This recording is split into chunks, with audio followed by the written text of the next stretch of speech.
సదాశివసమారంభాం వ్యాసశంకరమధ్యమాం అస్మదాచార్యపర్యంతాం వందే గురుపరంపరాం.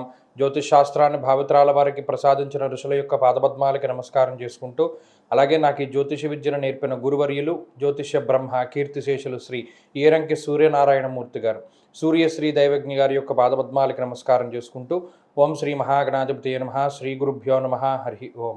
వీక్షకులందరికీ నమస్కారం. మీనరాశి వారికి క్రమేపీ గ్రహస్థితి పెరుగుతూ ఉన్నది. శుక్రుని యొక్క బలం ఉన్నది, గురుబలం ఉన్నది, చంద్రబలం ఉన్నది. అలాగే ఈ రాశి వారికి తృతీయ స్థానమందు రవి యోగిస్తూ ఉన్నారు. ఈ ఇత్యాది గ్రహాల యొక్క అనుకూలతతోటి మీనరాశి వారు ప్రగతి పథంలో చాలా అద్భుతంగా ముందుకు సాగుతూ ఉన్నారు. ప్రత్యేకించి పంచమంలో ఉండేటువంటి గురు శుక్రులు అర్ధలాభం తదైశ్వర్య అన్నారు. అక్కడ శుక్రుడు కూడా ఎప్పుడైతే పంచమం కోణస్థానంలో ఉన్నారో ఆ గురు శుక్రుల యొక్క సంబంధం అనేటువంటిది చాలా ముఖ్యం.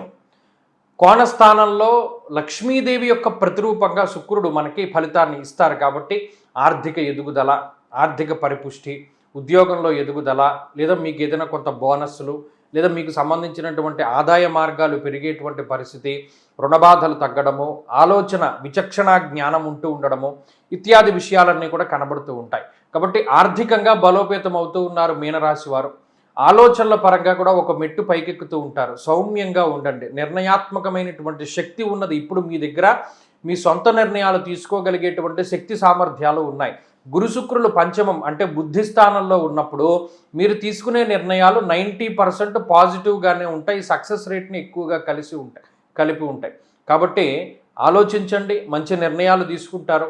అలాగే జన్మ శనేశ్వరుడు బద్ధకాన్ని కలగజేస్తారు. ఇన్ఫ్లుయెన్స్ అయ్యేటువంటి పరిస్థితులు ఉంటాయి. ఇతరులు చెప్పేటువంటి మాట వినండి, కానీ దాంట్లో సారాన్ని తీసుకోవద్దు. మీకు ఏది నచ్చితే అది చేస్తూ ఉండండి. మీ ఇన్నర్ వాయిస్ కరెక్ట్గా మాట్లాడుతూ ఉంటుంది, బయటవాడు చెప్పినది కాదు. ఆత్మబుద్ధి సుఖం చైవహ పరబుద్ధి వినాశాయ అన్నాడు. కాబట్టి ఆత్మబుద్ధే మంచిది ప్రస్తుత గ్రహస్థితిలో. అలాగే ఖర్చును తగ్గించుకోండి. బుర్ర అనవసరమైన వాటి మీదకి వెళుతుంది, ఖర్చు పెట్టమని చెప్తుంది, వ్యసనాల వైపు వెళుతుంది, ఏవో రకరకాలుగా తీసుకుపోతుంది. అటువైపు వెళ్ళకండి. అలా అనిపించినప్పుడు బుర్రని తిప్పుకునే ప్రయత్నం చేయండి.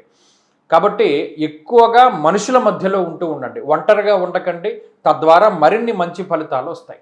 ఈ వారంలో మరిన్ని శుభ ఫలితాల కోసమై ఎక్కువగా గణపతి ఆరాధన చేస్తూ ఉండడం చెప్పదగినటువంటి సూచన. ఈ వారంలో కలిసి వచ్చేటువంటి రోజు శుక్రవారంగా చెప్పవచ్చును. అదృష్ట సంఖ్య 2, అదృష్ట వర్ణము పసుపు. స్వస్తి.